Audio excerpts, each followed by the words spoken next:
The core thing that's interesting about platforms, if each individual user of the thing had to build that underlying pedestal that's on top of themselves, it would be very expensive and their idea probably wouldn't be viable. The cost would be greater than the value unlocked. But if you can build it once, you build it once and you get, end uses of it, which creates this kind of alchemy that allows there to be significantly more value created and kind of everybody wins. And that's fundamentally what I think a platform is this thing that lifts up the possibility for others to build on.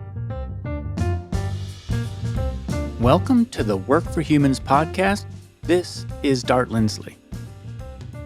Platform businesses bring together customers who have complementary needs to a place where they can exchange value with each other. But a thriving platform ecosystem can't be simply forced into existence.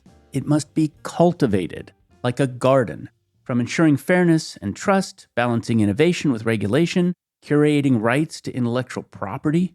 These businesses must orchestrate a living system. In today's episode, we'll be speaking with Alex Komoroski.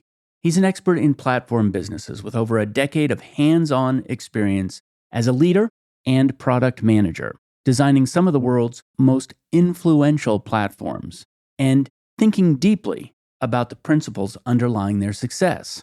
Alex is currently head of corporate strategy for Stripe and was previously at Google, where he was director of product management for ambient computing, and before that, group product manager for the Chrome web platform, Google Earth, Google Maps, and Google Maps virtual reality. Alex is a profound writer and thinker about systems, systems-informed business strategy, web standards, organizational dynamics, community building, and platform architectures, along with many other subjects. In this episode, Alex and I talk about the structure and function of platforms in businesses, the power dynamics of providers, and the importance of embracing uncertainty. We also discuss the rules for creating effective communities within workplaces, the benefits of play in the workplace, having agency at work, and other topics. Okay, as always, if you're enjoying Work for Humans, don't forget to subscribe wherever you listen to podcasts. And now, my conversation with Alex Komoroski. Alex Komoroski, welcome to Work for Humans. Thank you. Thanks for having me. You have one of the strangest and most diverse bodies of literature. Thank you. And in part, the reason it's so strange and diverse is that it's written in all these different formats. You've got a lot of presentations that anybody can go to and just experience on big ideas. Today, I want to start by talking about platforms because people who listen to the show regularly know that I'm thinking about work as a product, and I'm thinking about employees as a customer, and I'm thinking about how companies are multi-sided businesses. And one of the things that you are a huge expert on and that you've written about is platforms. And so I want to get into what they are, and then I want to build that up toward how they fit into business and how they fit into an ecosystem. So fundamentally, when you talk about platforms, or think about platforms, what do you think? So I think my background in platforms started, like the formative experience in platforms was leading the Chrome's web platform PM team, the Blink rendering engine. And platforms often in the tech industry mean something very specific. They mean like an underlying SDK or thing, that bit of code that other third-party developers rely on. And I think Bill Gates, has a nice quote around a platform isn't a platform unless more value is created on top of it than captured inside of it, or some, I forget exactly what the quote is, but something along those lines. I think platforms is actually a much wider swath of stuff. A platform fundamentally is a form of infrastructure. It is something that you as a developer, technical platform, as a user of that platform, can take for granted because somebody else built it. So you can do your thing on top of the thing that somebody else built. In the technical industry, this is SDKs. It's code and tools or services that you can build your thing on top of. But inside of a company, it might be processes that exist, capabilities within a company that already exist, and expertise that you can build on top of. The core thing that's interesting about platforms, if each individual user of the thing had to build that underlying pedestal that's on top of themselves, it would be very expensive and their idea probably wouldn't be viable. The cost would be greater than the value unlocked. But if you can build it once, you build it once and you get, end uses of it, which creates this kind of alchemy that allows there to be significantly more value created and kind of everybody wins. And that's fundamentally what I think a platform is this thing that lifts up the possibility for others to build on. It's interesting because when I think of platforms, and a lot of times when people talk about platform businesses, they are talking about multi-sided businesses. And so, yes, people are building on top of something, but the thing that is on top of that platform is also a multi-sided market where, so for instance, let's take smartphones. Smartphones are a platform. They've got this hardware base. People can develop apps that sit on top of that. But what they also bring to the table is the ability for people who are building those apps to find a customer base that will actually consume those apps. And so I have the two ideas confused in my head, I think. I don't get too hung up on specific like terminology kind of. Maybe I use the terms more imprecisely because I don't think I'm not like there's a platonic ideal of what a platform is, and that thing either is or is not a platform. I see a platform as a lens to understand interactions between different kinds of agents with different goals. And marketplaces are, I would say, are generally a particular type of platform. The key thing that platforms have in them too is this notion of the sort of the supply and the demand on either sides of this. And sometimes you've got multi-layers, you got like the underlying provider, and then you've got end users, and you've got developers building on top of it. You are spurring each other on. Their growth in one begets growth in the other, which gets growth in the other, and that creates this big loop. Yeah. And actually, I think that's a characteristic of the thought that I've seen expressed in a lot of your writing is looking past the specific to the general so that we can learn something about the specific and starting to recognize the general by observing the specific. So let's start to sort of build out this ecosystem a little bit. And by the way, when I talk about platforms, I often talk about the local mall, which is this is a place, we're going to have a building. It's going to house different businesses. The different businesses come, they decide to invest in using this platform or not, and they can modify it a little bit. You know, we're gonna turn this space into a restaurant. We're gonna turn this space. We're gonna put up a little wall here. We're gonna put up some, whatever inside your space. Exactly, some dressing rooms, stuff like that. And also, one of the things you say is that it's platforms all the way down. So now you've got the mall. It's sitting on an electrical grid. The electrical grid is a platform that is available to lots of different businesses. And then it provides this space for people that they can go and they can shop and they can run their businesses. So let's talk about the ecosystem. And the reason I bring that up is that a lot of times when you talk about platforms, all of a sudden it's like, oh, we've just gone off the depth into the technical world and it's scary and unknown in there. You used acronyms I didn't know, SDK. Oh, software development kit, I think is what it stands for, but it just means that, yeah, the way that someone interacts with your platform, the toolkit to work with it. Oh, a software development kit. Okay, well, that's a part of the ecosystem. That's super interesting. So let's talk about the larger ecosystem. What are the characteristics of that? The ecosystem is whatever part is not the platform. It's the everybody else. It's not the thing that you built. It's the thing that comes to it. So it's all of I call it a swarm. It's a swarm because it's made up of lots of individual agents, individual customers, individual third-party developers, individual whatevers, making decisions partially based on what you did. And there's a really interesting asymmetry from this. Swarms are really fucking powerful, actually, because you only need one person to find the good idea. A lot of individual members of the swarm might try it, fail, give up, go off somewhere else. That's okay. You only need one person to find the idea, to get lucky and find it, and then you can replicate it and we can all benefit from it. And so swarms have this interesting asymmetry that like the likelihood that at least one of them finds it is significantly higher than that any one of them finds it individually. And so if you are in a position where you benefit from the activity, the overall aggregate activity of the swarm, say they all use you, build on top of your platform and charge you, pay you a very small fee for operating that or whatever, that's great. You now have exposure over a large portfolio of possibility. And the ecosystem is all about the swarming activity adjacent to the system that you built, the others. I like the idea of swarms. And there's a couple of big swarms. There's a swarm of developers, a swarm of customers who might be using what the developers develop. Yeah, there's a couple of really important things in there. First of all, every member of the swarm has agency. Second of all, the members of the swarm are communicating with each other. In other words, they can see each other a little bit. So if one member of the swarm finds something, the other members of the swarm can see it, you hope. Mm-hmm, yep.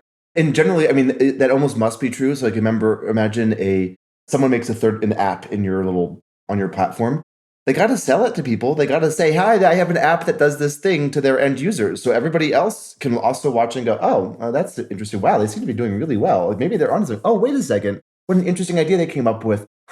There's a similar way to apply that to a slightly different vertical, maybe, and I should do that one. I'll take basically, I'll do Uber for dog walking or whatever. I'll do the other, I'll take that pattern that I think they found and I'll apply it somewhere else. And so you can replicate good ideas quickly. Because they must be, like, if the other provider does it and they do it totally quietly, and it's possible for them to have only invite only and hush hush kind of thing, but like very unlikely. In reality, other people will probably be able to see what they're doing.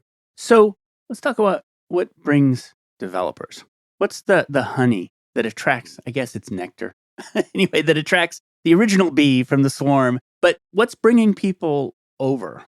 Generally, it is that the core alchemy of platforms is somebody already did part of the investment, so I don't have to do all of it. Does that make sense? Yeah, that makes a lot of sense. Okay, so I have been using the model of developers in relation to platforms, and I extend that model to employees. And they're working on different things, especially in this particular story. The employees might be building the platform, whereas the developers are exploiting the platform. And I get two kinds of pushback on the idea that employees are customers who are on one side of a multi-sided platform. One is that, employees don't have any choice. I don't understand exactly where that comes from, but I've gotten that pushback more than once. Bullshit. Of course they have a choice. Their set of actions and moves is smaller than infinite choices, but of course they have a choice. If that person says, you know what, I don't want to work anymore, nobody can tell them no. I mean, that's a fundamental agency. Right. So there's actually this halo of the workforce that's around all of this thing when I think about it. Let's take Uber as an example. Uber has created a platform that can attract drivers. Drivers have the cars, they're going to do all this stuff. An Uber driver can choose to drive for Lyft the next second. In practice, they do. I mean, literally, they'll have both running. Literally, they have both up, right? You go all the way out there, and there's tons of agency on a minute-by-minute basis. And for employees inside the company, there's tons of agency, which is yesterday, my job was frustrating. I decided to play Sudoku. There's sort of the big buy, which is I'm going to take the job. And then there's the little buy, which is I'm going to work for it this hour. Yeah. And what kinds of actions will I choose to do inside the context of this job? And the second pushback I get, and this is the subtle one, I think, because it's very framed. It is, look, any company that focuses too much on the inside of the company is instead of on the external customer is going to fail.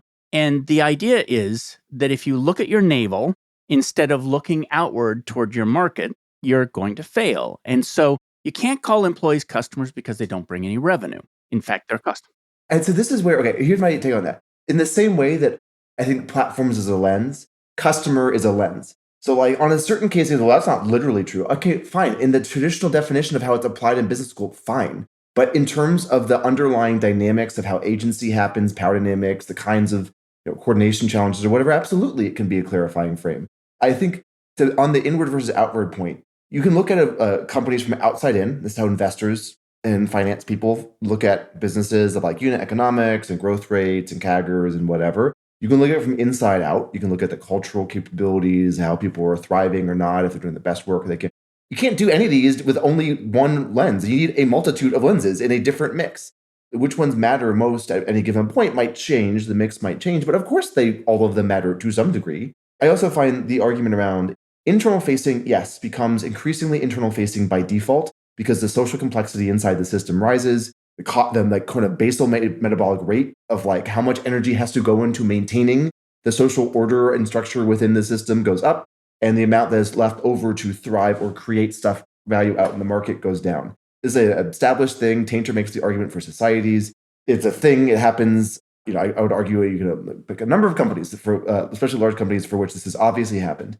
So therefore you should never navel gaze. What? Like, of course you should navel gaze. If you got everybody is miserable is leaving the company, then like that company will not work. So like obviously you have to navel gaze at least a little bit.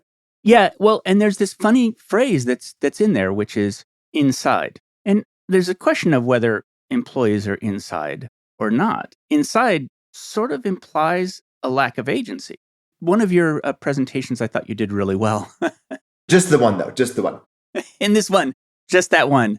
It was in the platform presentation where you started off with all these sort of shapes with edges. And as you got more and more into what really is happening, you eliminated the edges and turned everything into fuzziness. And the idea is that all of those edges are actually kind of fake. That if you really want to understand the world, especially the way we use words, right? Which is we use words and we draw little lines around things with the word, and then we want to make the word specific. But the truth is, reality is analog. So now you have founded a number of communities, and they exist in relationship to these ecosystems, these platform ecosystems. What are they? Why did you create them? And what do they do? My thesis was on the emergent power dynamics of Wikipedia's user community. And I wrote a number of term papers on discourse in internet-mediated spaces and the value of pseudonymity and power dynamics within these, and how different kinds of discourse is supported or hampered by the underlying technological enabler of the platform that they're in. So that's always been kind of the back of my mind. When I was working on a web platform, as a PM, you are often under the illusion that you are in far more control of your product and your usage than you actually are, because that's like this heroic myth of control. And of course I control this, I have total certainty, and I set the vision. And when you're a platform PM, you're a little bit less under that misunderstanding, because there's at least one layer of indirection of okay, I make a thing for these developers who then do a thing for end users, and that's where the kind of value gets created. For an open platform PM where you've got multiple browser implementers, all of whom are not actually that fond of each other and are constantly kicking each other to the table, you are under no illusion that you're in control. So it's okay, I have surprisingly little leverage. How am I going to force this other browser vendor to ship an API that's good for the open web and great for developers and great for everyone, but that they actively don't like for very strategic reasons? How am I going to force them to ship this in 4 years? And you have to get clever, and you have to plant little open source communities and try lots of different angles and see which ones might possibly work. And so that's where I also came across communities and the power of creating some of these communities. And communities are themselves an ecosystem. They're a party. They're a thing that people want to be part of. Part of the rule for creating a community is you want people at the boundary of the community to be able to hear the bumping party inside and want to come in. And so you need there to be a boundary of the community. There has to be a clear in or out of the community of people who are either in the Slack channel or allowed to be in it or not, is one clear boundary. And then you want inside of it to have a very different vibe, in my opinion, than the outside of that community. So the kinds of communities I create, I would call secret gardens. They must be secret, and they must be outside the normal flow of the business operation. Because if they aren't, people will find the need that okay, I need to go to that community to get this point across to cause this thing to happen in my day job. And you can't have that, because if you do, you take this otherwise pure and sacred thing and taint it and make it very profane and kind of convergent. So you create this thing that's secret. You give it a name that undercuts it, like navel gazers, so that anybody who hears the name won't want to be in it based on the name itself. So it kind of creates a positive pressure differential. The people who join the community want to be there proactively. Then you make sure there's some signals going out of it. So you'll have whatever activity is going on it, and maybe every so often you post a little blog post that kind of obliquely mentions it, or other things, or have a little newsletter of ideas that came to you outside of it. And that allows people to know there's a thing inside, and allows people to make themselves known to you, hey, what's that thing? How can I participate in that? And then you can decide if you want to bring them in. Then what you do is you make sure inside the group, you set norms of collaborative debate only. This is very different than combative debate, which is the default stance of debate, and I think it's silly to stance for it. Collaborative debate is about understanding. It's rigorous, it's emotionally low stakes, and it's about creating understanding together. And so instead of trying to hash it out, duke it out between half-formed black and white ideas, you try to create a holistic, more nuanced, multidimensional whole. So the rules of thumb on this is yes and, which comes from improv. If somebody says something in this group, one of the sacred rules, if someone says a thing that you think is dumb and isn't worth developing as an idea, then you are free to shut your damn mouth, because you can add stop energy literally anywhere else in your day job. You don't have to participate. You can decline to participate and say, I don't think that's interesting, I'm not going to participate. That's fine. Or you can engage and say, oh, that's interesting. I would have thought it would have gone in this reason for this reason. Or one way I sometimes think about this is, I wonder if that applies here. And by saying, I wonder, you invite the possibility of co-creating understanding together. If you instead ask a question of this person and say, well, how does it relate to so-and-so? Well, you know what? Humans have this very innate sense of shame if they feel there is a commitment that they were made or forced to make in front of others that they failed to meet. And so when somebody asks you a question in front of everybody else and you don't want to answer the question because you think it's dumb or inconvenient or hard to answer or inconvenient, embarrassing to answer, you feel bad. So when you ask a question in front of everybody else, you put people on the spot. So when you say, I wonder, you are showing that you might be wrong, and you are inviting the other person to choose to respond, but not forcing it. And that is a significant difference. So then the last thing you do is you make sure that you trickle in new perspectives. So you want a small number of people to come in constantly. And the reason for this is if you don't trickle in new perspectives, it gets stale, it gets groupthink, it becomes just the orthodoxy that can't be challenged. And you want a trickle of new people because if you have, imagine you have 15 people in the community right now that are active, you add 10 more in 1 week, and 3 or 4 of them are pretty loudmouth kind of style or whatever. And they kind of scrambled into the norms. They go, that's a dumb idea. And the other person goes, yeah, no, you just ruined it. If you trickle in people, each new person comes in, they look around and they go, okay, this is the kind of place where we're kind of like supportive and like maybe we'll give little like, emojis and stuff and we aren't going to like have and then they change their behavior based on that to fit within the norms. And then the next person comes and they say, oh, look, everybody does it this way and they fit. And so they're changing their behavior based on the emergent norms of the thing. And what you do, okay, so you're trickling in people. How do you find them? You find people who make themselves known to you. You make sure you're trying to minimize for each person that you add in, minimize the chance that they ruin the vibe. It only takes one person to poop a party, one person to go, that's a dumb idea, and to ruin the whole damn thing. So you're trying to minimize the chance they do that. And then you're trying to maximize the chance that they bring something new to the table, that they are different in some significant way from the people already in the community. So you get different perspectives, different life experiences, different levels within company, different functions. If you do this properly, you create something really, really special. You create something that's an infinite game people like doing for its own sake that produces regularly interesting, novel combinations of ideas that actually can be applied to the day job too and create game-changing things. So it's like people like doing it for its own sake and find it energizing and meaningful. And it's producing business value as a byproduct. That's wild. It is enormously powerful as a technique. And people don't do it. I know. And so when I joined my current company, I had a miserable first year. Absolutely miserable. I mean, like going to therapy miserable. I found one of your communities and I joined it. I made it through the barrier into it. And seriously, it saved my life to find a safe place of people who were interested in stuff that I was interested in. And in fact, it's the kind of group that I had joined my current company to find and did not find in the first year. But when I found it, it was a big deal. Is there one of these that you can talk about that's, because a lot of these are inside companies, but are there any outside that you can talk about?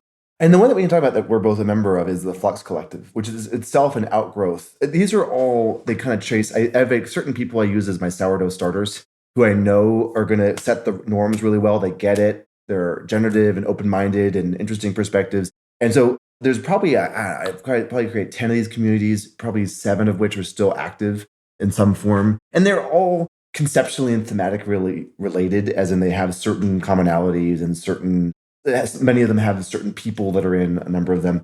But the one is Flux. That's an obvious one. People don't realize that the Flux newsletter, I think, is great. I think it's phenomenal. Actually, the Flux newsletter is kind of just an excuse for us to continue meeting as a group for this community. And I think the more valuable part of Flux really, for me, is the community behind the scenes who, as a byproduct, produces a newsletter. But really, it's the conversations in that group. So people can see that one from outside of the group and know that it must exist. The Flux Review, and it's on Substack. And I have to say something about how the newsletter is created. I've never seen anything quite like it.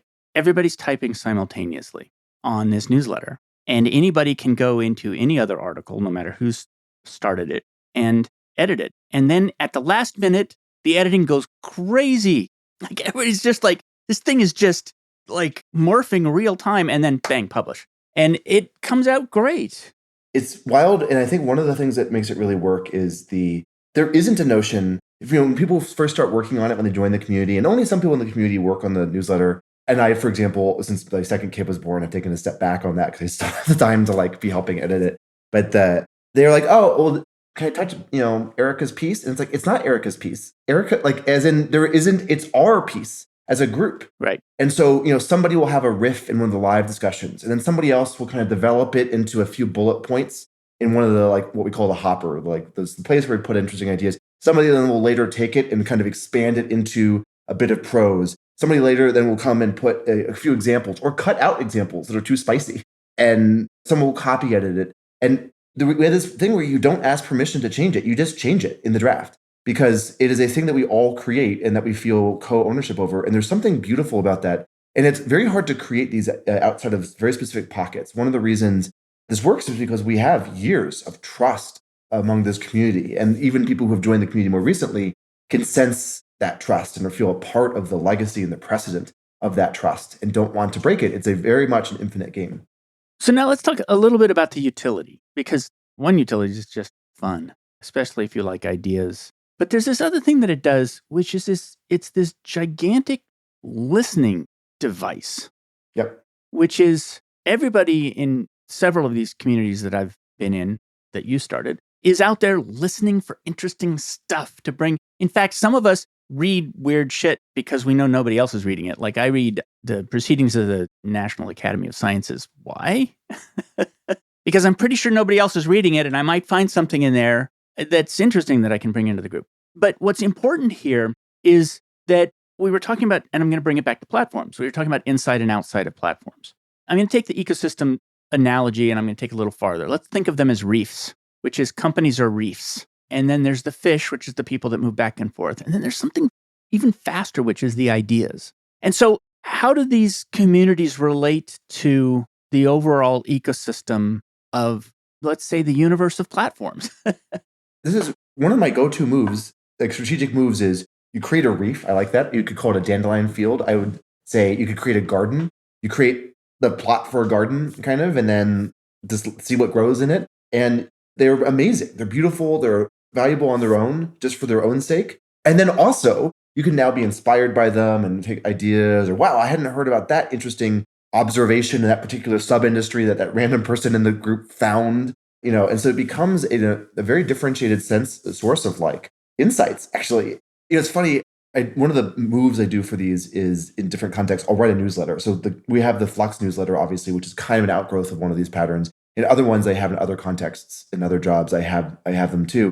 And at some point, I feel like at one point I was like, man, all I'm doing is like selecting, like picking a few of the interesting things from the discussion in Flux or whatever, and putting in this list. And I was like, am I doing anything? No, you are, because imagine everyone's always constantly hearing a cacophony of information. And then making a judgment call. Do I signal boost this into whom? And at most of it, you go, nah. Some you go, oh, I'm going to signal this to Flux or to this idea or to my husband or to whatever. So you're making decisions. You're making judgment decisions. And so the ideas that are going, it's like a beach ball. So you have to keep pushing hitting the ball back up in the air so the idea travels further. And the people who do so are applying their judgment that this is worth investing some time to boost into the air. So you can actually get these very interesting things that are doing. I think in the compendium somewhere I call it like bubbling sort or something, like a cauldron of sorting. It's a bunch of interesting little micro decisions and actions that are happening that overall create quite a well-sorted list of interestingness in the overall system. And it's just looks like a bunch of random people making a bunch of random decisions, but they're all doing it by applying their judgment of what they think is interesting to this community, to a particular subset of people that they're in. And one of the things I look for in newsletters when we create these and story tricks, is a lot of this I learned from Gordon Brander, who's obviously a member of Flux, just an amazing person. And it's like you're looking for these little aha moments, in the writing. You want every reader who reads it to have at least one moment go, oh, ha. And different readers will get it for different things. And so that's one of the reasons a bulleted list actually, or different sections of a newsletter work, because some people don't read the postcard from the future, and other people, that's the only thing they read. And you're just giving it so that everyone will find something. Some of it's a little more concrete and object level. Some of it's a little bit more metaphysical and big. And you're looking for these little aha moments, because once people find the aha, they want to share it. They want to propagate it or send it to other people. And it's sort of naturally, things that have an aha moment are naturally viral. Yeah, it's super interesting. I'm developing a specialty in the group, I've realized. And this podcast is actually an extension of that specialty, which is that I read a lot of books because I talk to a lot of authors. And then oftentimes I'll go look at their source documents. So I think my specialty is becoming being in libraries. Because the truth is, you dig around and you find weird stuff libraries are amazing, just as a reminder, in case anybody's forgotten. We've gotten so accustomed to the internet. And yet, if you start mining libraries, it's amazing what you can find. It's a Feynman quote: study hard what interests you the most in the most undisciplined, irreverent, and original manner possible. Love that. By the way, one of the things, to riff on that a little bit, I think play is massively undervalued. Play is fun. Play is fun for its own sake and create meaning and connection to the people that you're playing with. And it also has this enormous generative potential. And so I think that one of the things I do that is most subversive in some ways in this industry is I'm just like unabashedly playful. I'm playful in my day job. I'm playful in environments where people think that like, wow, this is a serious environment. What are you doing? And I think as an industry in particular, and just as a society, but also as an industry, like it's like, no, that's the thing that kids do. No, that's the stuff that's where creativity comes from, man. Like that's where all kinds of interesting ideas and innovation comes from, is from a playful mindset, an open-minded, low-stakes experimentation mindset. Yeah. I'm thinking about the serious people problem and performative seriousness inside companies. There are these duties we have, these fiduciary duties to make sure that we're doing the right thing for our company. And yet there's all this uncertainty. And so there is the possibility of a class arising, which is the serious people class. We're going to tell the hard truth. The hard truth is bottom line money and so on. And what starts to happen is it can kill play that's free. So I'm on the verge of reducing my role at my current company to 20%. There's this question of what am I freed up from with that other 80% inside the company? And it's going to be very interesting to experiment with that. There's a bunch of stuff here where people get like 20% time. 20% time is a famous thing that applied. I think it comes from like Los Alamos Laboratory had it, and a few other places. Obviously, Google is famous for having it. And I think it does a couple things. One, it allows people some time that they own to do whatever they think creates value without having to explain it to anybody. So instead of someone says, why are you doing this? What's the expected rate of value creation for that thing? And they can go 20% time. Leave me alone. I don't have to make the case to you. And there's a huge class of stuff that creates where the cost to make it legible is significantly less than the cost to just do it. And it creates huge amounts of indirect value. So it allows people to do that intuitively without making a case to others. The second thing it does that's really nice is it allows the creation of knitting clubs. And to the company, a knitting club, not interesting and not useful. However, the existence of things like knitting clubs is very useful. So a knitting club is nice because it makes the people who like knitting like, oh, great, I have this thing that I like being part of my job. And that's basic understanding is that, well, we're just doing it to help them enjoy their job more or whatever. And do this thing on the side. It's just for the employee satisfaction. The other thing that they do that's incredibly important, these existence of things like knitting clubs, is they create high trust, low stakes connections across weak ties across the broader organization that cross-cut and are orthogonal to the official organization structure. So they tie the organization together and they make it significantly more likely the right information flows to the right place at the right time to do the right action, significantly more likely. And the reason they exist, that they come from, is precisely these social ties that cross-cut and are orthogonal to it. And so the basic thing, well, what value is the knitting club added? God, first of all, okay, fine. I don't know how to measure this for you, even if we were omniscient, because we can't run the A/B experiment, but I can tell you that people like it. They enjoy it for its own sake. And on a structural basis, you should be expecting this to add significant resilience and significant more likelihood of finding great ideas, game-changing ideas in the industry. So it's one of those things where people enjoy it and it creates massive business value. So just do it. I don't understand why there's even a whole hang up on it. I should keep track. There's one of those things that's emerging, and it's emerging from one of the groups that you developed, and it's emerging inside my company and outside. I don't know if it could have spread. I might have to do some sort of a journaling on how this thing develops, because it's absolutely, if it was a mold, if this thing that I'm developing was a mold, it's spreading throughout the company along the lines that are made of the people that I met in one of the groups that you developed. It's an open source idea, which is called the bubble chart, and it has to do with how work is allocated. Well, it's got legs. What does it walk along? It walks along these veins of people who get exposed to the idea, which happens to be not a pattern of people who's actually not part of my organization. Yeah. And precisely, and the fact that they are not part of your organization is precisely the reason that you're more likely to have these interesting ideas that then travel significantly further. Yeah, no, that's exactly right. And in fact, this is an odd thing about companies. If you happen to be in the HR department like I am, and you have an idea about how HR could be better, you're not well positioned to actually make that happen. Yeah. The reason you're not is that there needs to be proof that there's somebody in the business who actually wants it. Yeah. And so what that means is that you have to find ways to plant demand in the business and have that demand come back to your department. Which I describe as like induced pull. You don't want to push something on somebody because because it's just your thing. You want them to pull it, but then sometimes you can induce the pull, like offering it up to people in a format that you think might be interesting, or in this environment where, okay, likely that somebody in this broader community will know of, either be interested in themselves or know of somebody adjacent to them in their day job who would want the thing is significantly higher. So like offer it, especially if it's in a form that is like easy to grok, easy to understand, quick to get. Well, and one of the most powerful ways to communicate, I find, to one's own company is to talk externally as if you're not talking to the company. Oh yeah, 100%. One might actually start a podcast to do that sort of thing if one wanted to, and it works. Totally theoretically. Totally theoretically, exactly. There is a place I would like to go, and it has to do with something that was introduced by Jeff Parker, who came on the show. He is the person at Dartmouth who did the math behind platforms. One of the things he talks about is essentially how to optimize a platform for intellectual property rights. And the reason I bring it up is we're talking about communities and how information flows between reefs and things like that. I don't think we talked about it on the episode, but patent law, the duration of a patent, is based upon the duration of apprenticeships. Apprenticeships were for 7 years.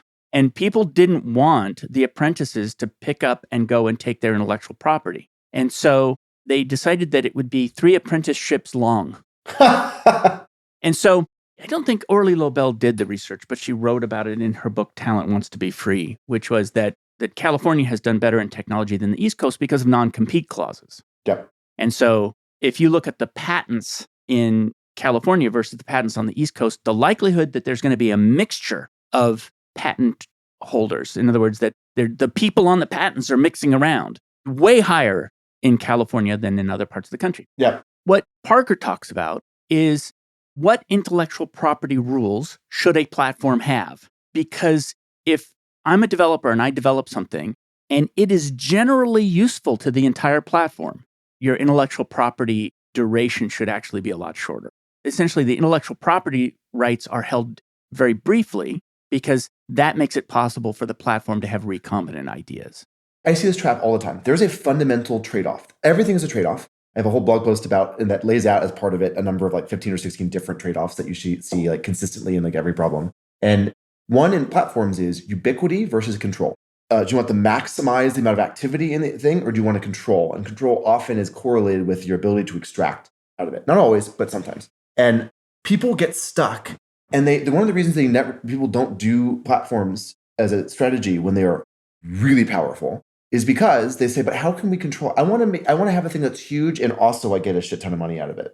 And I can extract whatever I want. Like, you cannot have both. And they say, I'm going to hold on to like as much control as possible. And maybe in the future we'll let go of it to go larger. I can guarantee you will not.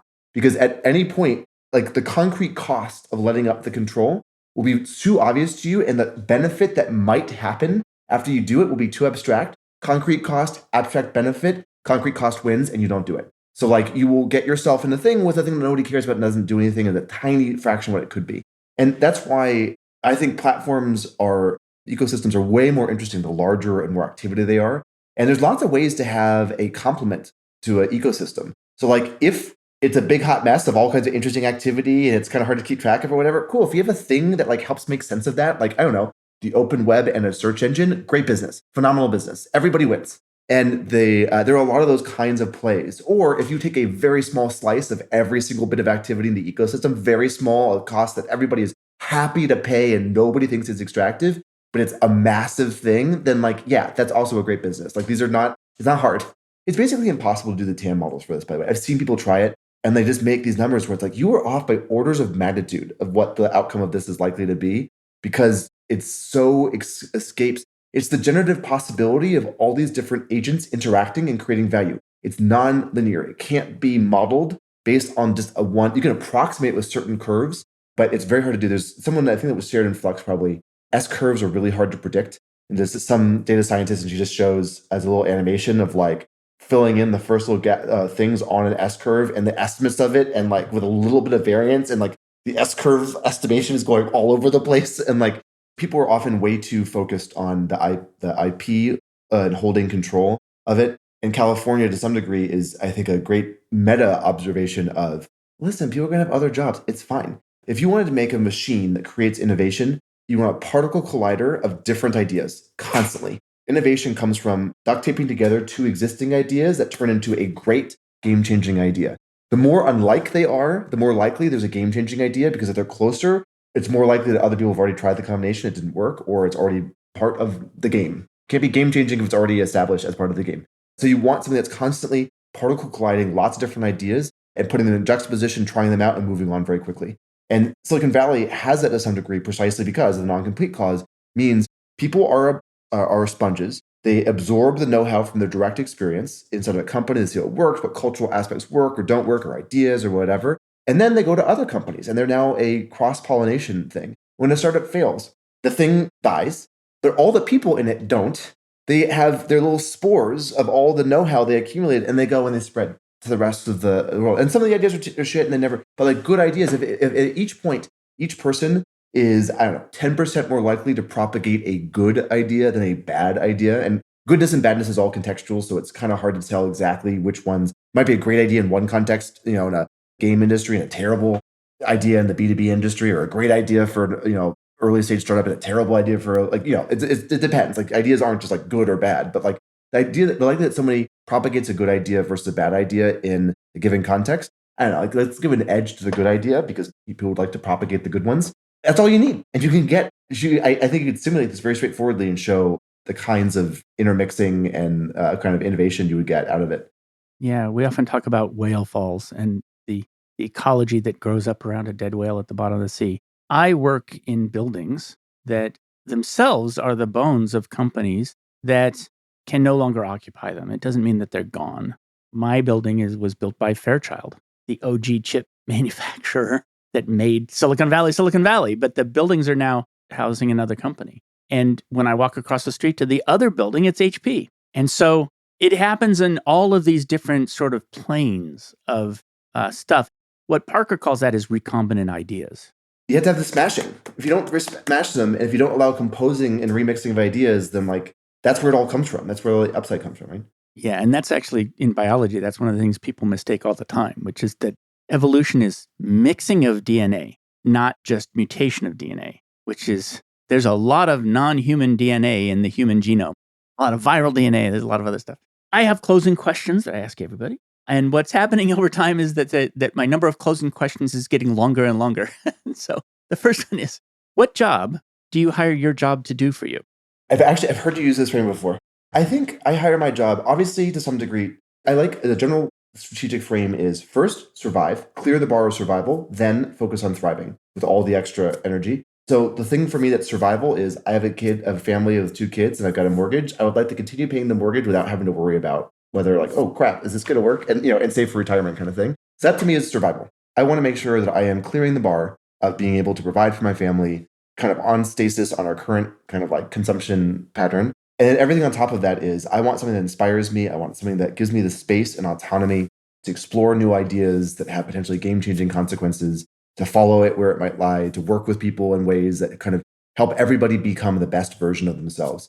If I need to be a cog in a machine and someone says, just shut up and turn the crank, I cannot do it. I just cannot bring myself to do it. I just find that our power comes from applying our judgment. So I need some space to allow that. And a lot of the techniques and tactics I use are very indirect. And they look at the beginning like I'm just playing or I'm just getting really lucky.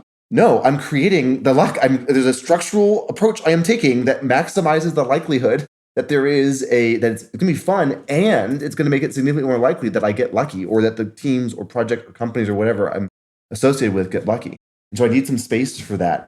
It drives me absolutely bonkers when somebody says, hey, can you show me like on a spreadsheet, like, are you like 50% of the way to the miracle, or like, how far are you to the miracle? Like, I hate that. I cannot stand it.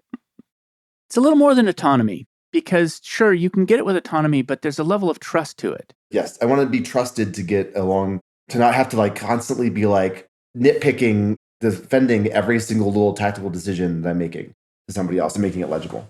I don't know if you can talk about this, but you made a job change fairly recently. It's super hard to go down that path without sort of dishing on your former company. We can try it though. What did you see that led you to move from one reef to another? The way I try to live my life is every decision I make, macro, micro, everything, I try to imagine, or you don't have to literally do this because it would be very expensive, but like you just kind of conceptually, I try to imagine when I look at this decision in 3 years, 5 years, 10 years, if someone played me a video of me making this decision, I want to make sure I at least am not embarrassed of that decision and ideally actively proud of that decision, that it was aligned with my values, that it was a good long-term perspective kind of thing to have. And so when jobs come along or ideas come along, I kind of look at it and say, what's the chance that like in the next 5 years, like this is one of the best, like one of the highest and best use kind of opportunities that would come my way? And if it's high, then like take it. I try to maximize the time that I'm in my highest and best use, and that I'm in the spot where I'm thriving, I'm learning, I'm applying my particular skill sets, and I'm in my flow state. And so just a thing came along that like I wasn't really even looking for, that was like, oh, wait a second, that's the right fit for what I'm trying to do, because it allows me the autonomy to do some of these weird techniques and like, to try it out. It's good to get a diversity of perspectives and experiences and not just be tied to like, if you only ever see one thing in like in the reef, all the coral is blue or whatever. And like, if you never see red coral, you're like, oh, all coral is blue. No, it's not all blue. It just so happens that you didn't see any variance on that particular dimension. So then your intuition will be kind of ossified on that particular thing. So it's good to experience firsthand. And when you're in a company, when you're in a job, when you are tied to something, you've tied yourself via a contract to a singular job or to a singular company, where you've started the company and you're in on that thing. It's like plugging into the matrix as like this big exoskeleton. This whole thing that it experiences, you experience too in a very direct way. You sense the existential fears and dreads of that company and of the stuff that's seeing in this space. And it's very real. And you learn 1,000x faster than you would if you're just sort of watching with no stakes and go, huh, that's interesting. Like you're in it, like you feel it viscerally. And it's like the Matrix too, in that like, if you die in the thing, like you kind of die a little bit. You don't die legitimately. One of the other rules, by the way, is one of the first move to win a game is to first recognize it is a game. It's a game inside of a game, inside of a game, inside of a game, all the way in infinite regress into the meaning of life.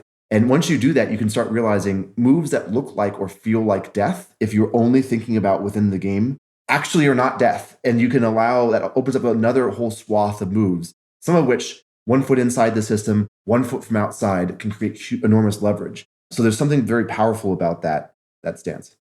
There was something in preparation for this, I listened to one of your conversations with somebody on a podcast. That person said, I feel like my product was wired into my endocrine system, essentially. He said, because when it started to fail, I started to die. Mm-hmm. And he meant that absolutely, like literally, which is that it became so much a part of him, his product, that when it started, and then all of a sudden he realized, oh no, this is not the big game. And the second he realized that was okay, his psychological health came back. And further, once you do, you can also make better business decisions. So like, it's like people, I think, often hear, oh, you say it's a game, that means you don't take it seriously. No, I take it very seriously. I just realized that it is not everything. It's a part of my experience. It is not my everything of my experience. When people only find meaning in the gold stars the machine gives them, and they're like, look, the machine gave me more gold stars. Like, cool, the machine is incapable of loving you back. It's fine. Like, that's great. You should feel proud of that. But like, if that is the entirety of your meaning of your existence is resting on that particular thing, you might want to add on some extra like layers of meaning and see it as, yes, an incredibly important part of your life and your experience, and you want to do the best you can within it. And yet, it is not everything and cannot be everything. Yeah, I call those gold stars, I call them Scooby snacks. Yeah, yes, yeah. Francis Fry, I think, also calls them that. Oh, really? Yeah. So, was there a switching cost? I was really afraid. I had been at my former company for 13 years. It was my entire career. And I actually had people in Flux who I trust quite deeply who pulled me aside and said, hey, listen, who'd been in many startups and other kinds of like, listen, you're a finely tuned machine for this last company. You're going to realize that actually some of the things you think are just ground truth that you're really good at, you're not good at or don't fit in other places. And that honestly kind of terrified me. I was like, oh, what have I done? A. But B, what a great learning experience if you don't die. Yeah. And then it turns out actually that a lot of the tactics and stuff I learned in the former company work significantly in this other company too, even though they were quite different in a lot of ways culturally. And it was making me realize, it's like when I worked on web platform and I was in this space where it's like, for a long time, I was like, I'm just a web platform guy. Like, I don't understand how the rest of it works. I just know and intuitively understand the dynamics of this space and the history and all the different moves and how to make the right thing happen from the broadest possible perspective. And then I went to go work on another project after I decided to move on from that. And I worked on augmented reality. And at the beginning, I was like, oh man, none of this is going to track. And I realized, wait a second, A lot of these things tracked actually quite well. I realized consumer product is very hard in certain ways, but it's easy in others. And the ways that mine had been hard fundamentally in web platform of like, wow, I have no leverage. How am I going to force this right thing to happen given that I have surprisingly little leverage in this ecosystem? Force you to get really good at it. And then you can apply it. It's like training, like altitude. And then you go back down to sea level and you're like a beast. Like these techniques that you had to learn in a low leverage environment work actually quite well in a high leverage environment, just with bigger results, actually. So in the same way, the former company is like very ruinous empathy, it's been called by Kim Scott. And it's really hard to tell what's happening. And everyone's very polite and yet also adding kind of being a little maybe passive aggressive sometimes accidentally. And so you have to learn how to navigate that. Turns out those dynamics are everywhere all the time. And so your ability to pick up on them gives you like a superpower in another context where people don't have to have that skill. You can just take much better bets than be like, how did you know that was going to happen? It's like, what? Well, I just thought through what I would do. Like, it's just like a duh. I don't know. Like, it's just like, that's what I have to do to survive in the other context. It's interesting because I think it's one of the values of thinking the way you do, which is concrete, things in front of me, and a layer of first principles and things that you've discovered that are true underneath. A lot of those things are going to be true. There's gravity over there. I mean, just because you adapted to gravity here doesn't mean there's not gravity over there. Yeah. I can totally see that. I think people often get stuck in they see the object level stuff, which matters. You have to have the concrete thing. If you can't just like sit there and pontificate about everything, you got to actually be synthesizing over real experiences. By the way, mentoring people is a great way to learn and absorb new experiences, to help somebody in their life and career, which is an end in and of itself, but also to absorb lots of concrete experiences to extend your own mental model and pattern matching ability. And then you find these things, but you want to see the details not as the main thing, but as a thing that grounds the broader analysis. And that allows you to find the higher leverage, the meta, then allows the meta will apply in significantly more contexts if you are curious about how to apply it and you sense some of the same patterns and try to uncover them. It's a very powerful approach. It allows you to switch context much more easily, I think. Yeah, it's fantastic. Well, I cannot thank you enough for coming on the show. Thanks for having me. And where can people learn more about you? Komoroske.com. That's where I put a lot of stuff. Maybe I'll put the link to this on there when it's up. Yeah, we'll put it on there. And it's Komoroske. Great talking to you. Really appreciate you coming on the show. Thanks for having me. Thanks for joining me for another episode of Work for Humans. If you enjoyed this episode, please give us a 5-star rating wherever you listen to podcasts. And share the show with one person you think would get value from it. Believe it or not, this really helps us grow the show and reach more people who want to build the kind of work that people really want. As always, thank you to my producer, Jason Ames at Ninth Path Audio for his insights into content and his high standard for quality. Final note, the opinions shared here are my own and not the views of Google or Cisco Systems. Thanks again for listening. See you next time.